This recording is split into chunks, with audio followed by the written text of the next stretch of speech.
No reaction on New Avengers 6 will bring back Challa. Here's how. See what recent recap has to say about this. Check this out.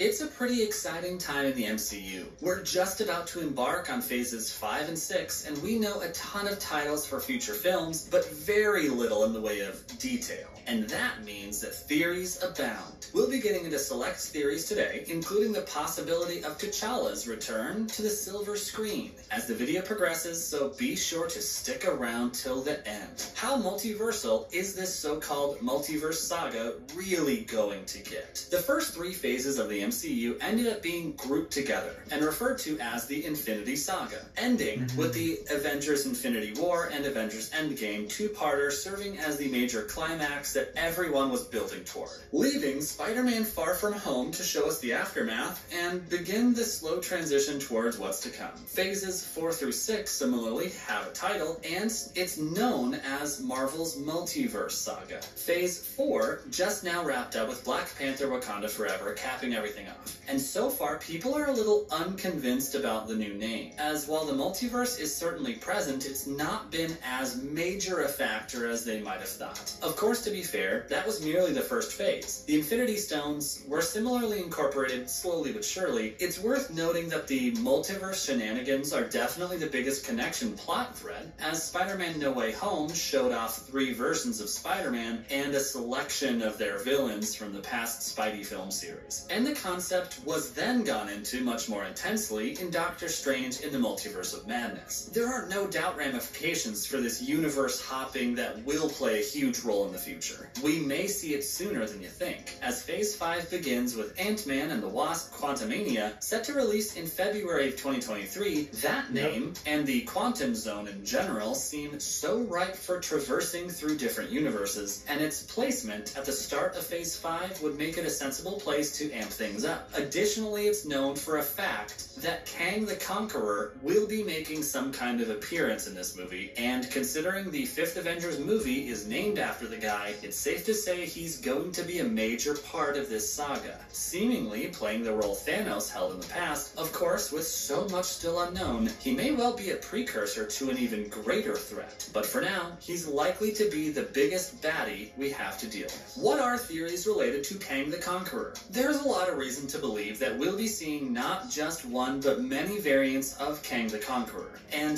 that the version we see in Quantumania might well be a different variant than the one we expect. He's a character from the future, and has traveled through time to cause trouble for the Avengers, and in all likelihood he's also done a fair bit of universe hopping himself in the process. Notably, a version of Kang has actually appeared in the MCU before, played by the very same Jonathan Majors, who will be portraying him throughout the Multiverse Saga, but you might have missed him if you haven't been following the Marvel TV series of late. Indeed, he actually shows up in Loki, but of course that's a version of him from an alternate universe known as He Who Remains in that realm, and his death actually helps pave the way for Kang the Conqueror's entrance into this universe. But that's finer detail stuff. For now, let's just say it's clear enough that Kang that appears in the Quantumania will hail from a different time and/or universe, judging by the teaser trailers shown during SDCC, in which Kang faces off with Scott Lang and says, quote, "You're an Avenger? Have I killed you before?" End quote, making it clear that he's already slain more than his fair share of Avengers in his time, even though we've seen none of it. He's not only a time traveler, but the creator of the TVA, the Time Variance Authority, tasked with guarding the quote-unquote sacred timeline and preventing further branches. And that brings about one very very key question.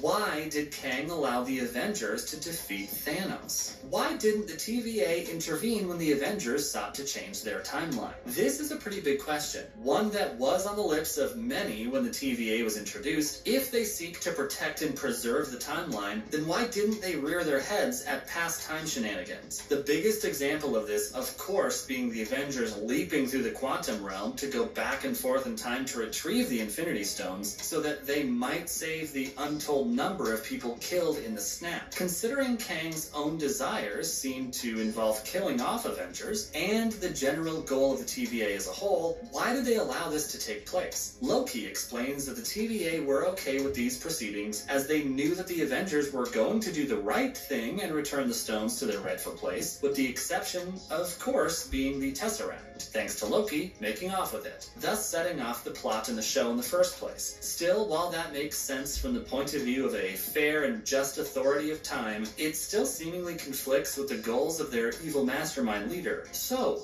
what is a more personal reason for him letting the time heist take place? One theory suggests that it was actually factored into his plans, that Kang might be aware that another much bigger multiversal war might break out if the sacred timeline saw itself expand out of control, allowing his variants to wreak havoc upon all of existence. With He Who Remains gone and the evil Kang now taking his place, his thought might be that the Avengers are necessary to get rid of all of his other variants, letting him take the spot as the one and only and have complete control over the multiverse. A weighty plan befitting the final boss of a whole MCU saga, no? Is the multiverse the secret to recasting T'Challa and getting a new Black Panther? The demand for the recasting of T'Challa is one of the most divisive and sensitive subjects the MCU has ever seen, with pointed and valid arguments on either end of the coin as to whether or not it's correct to give Chadwick Boseman's role to someone else. Ultimately, the decision was made to let the character rest in power alongside him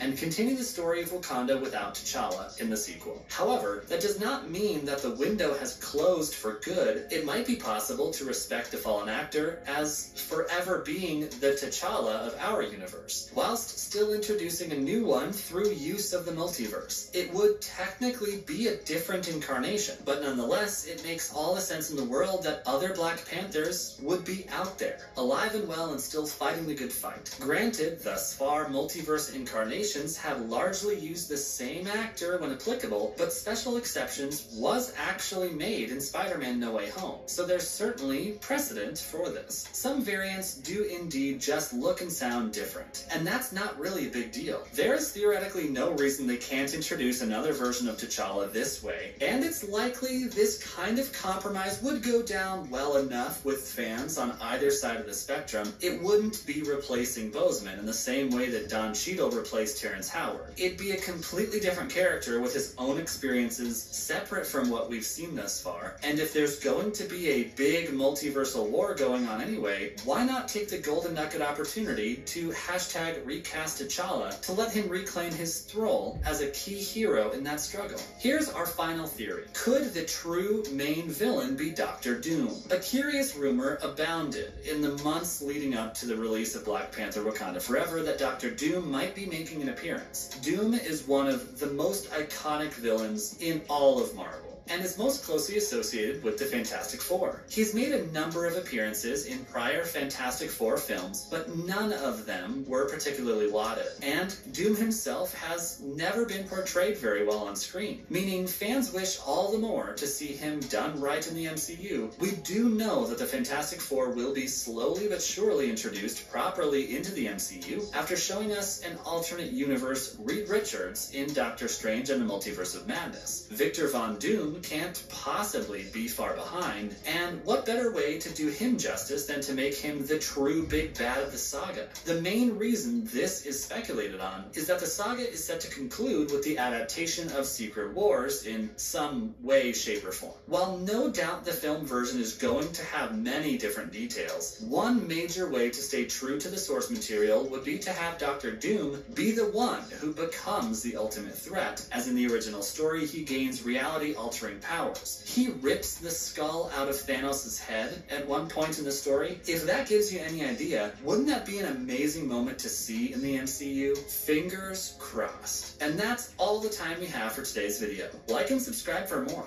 Do you think any of these theories will come to pass? Have any MCU theories of your own you'd like to share? Be sure to let us know your thoughts down in the comments below. And until next time, thanks for watching.